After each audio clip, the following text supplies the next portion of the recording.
Shalom sahabat LPP Sinode, berjumpa kembali dengan saya Janu Andriaga dari LPP Sinode.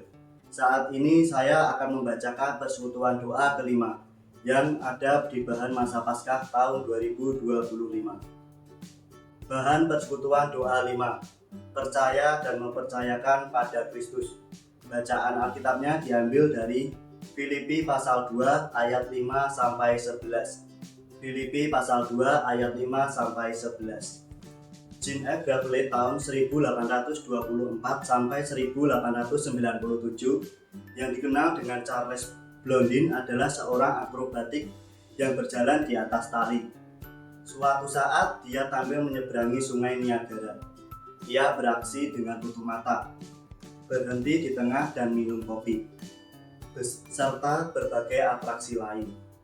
Di salah satu kesempatan, Blondin bertanya pada penonton, apakah mereka percaya dia bisa meniti tali dengan jalan tutup mata? Sebagian berseru percaya, sebagian penasaran. Blondin berjalan tutup mata dan berhasil. Penonton bertepuk tangan. Blondin kemudian bertanya, percayakah penonton jika dia bisa menyeberang dengan menggendong seseorang? Dan semua penonton merespon percaya. Blondin mengundang penonton untuk mau digendong. Tak ada satupun orang yang bersedia. Hingga akhirnya seorang anak kecil maju dan mau digendong Blondin. Penonton gusar, apakah anak itu akan selamat? Dan apakah orang tuanya bisa tenang melihat anaknya? Blondin menggendong anak itu dan ia berhasil menyeberang. Rupanya anak kecil itu adalah anak Blondin yang percaya dan mempercayakan diri kepada sang ayah. Sikap ini juga dimiliki dan diteladankan oleh Rasul Paulus. Kepada jemaat Filipi, Paulus menyatakan ia rindu mengenal Kristus dan kuasa kebangkitannya. Mengenal di sini tidak hanya mengetahui Kristus yang bangkit dan meyakini kebenaran kebangkitan itu, namun juga kesediaan berjalan bersama dan disertai Kristus, melewati naik turunnya kehidupan, termasuk saat melewati tantangan dan kesulitan. Kalaupun Paulus menderita, baginya itu serupa dengan Kristus yang telah menjalani penderitaan sebagai ketaatan kepada Allah sehingga Kristus dimuliakan oleh Allah. Itulah alasan bagi Paulus untuk mempercayakan dirinya kepada Kristus. Paulus tidak ragu menyongsong apakah yang akan dihadapinya sebagai panggilan Allah dalam Kristus, sebab Allah akan memimpin, memberi hikmat, mengingatkan dan mengarahkan serta memberi kekuatan.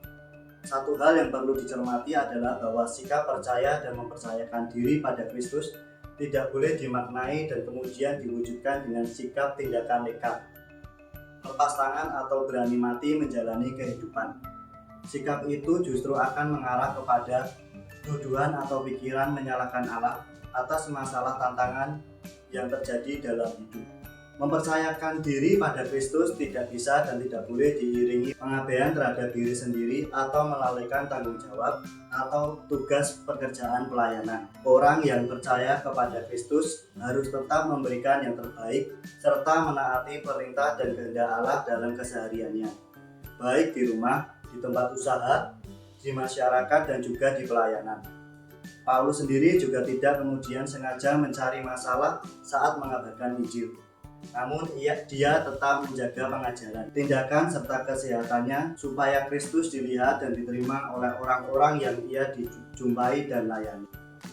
Demikian mempercayakan diri kepada Kristus mengajar dan mengajak kita untuk berani hidup dalam ketaatan akan kehendak Allah, jujur dikala bekerja dan berusaha, adil berbelas kasih saat memimpin atau membuat keputusan, setia sabar dalam membangun rumah tangga atau keluarga, tekun sukacita saat bersekutu, melayani dan bersaksi, dan lain-lain. Selamat belajar percaya dan mempercayakan diri kepada Kristus yang telah bangkit dan menghayati kuasa kebangkitannya. Demikian para sahabat LPP Sinode dimanapun berada, pembacaan renungan telah usai. Terima kasih telah mendengarkan dan sampai bertemu dalam episode-episode berikutnya. Tuhan memberkati pelayanan kita semua. Amin.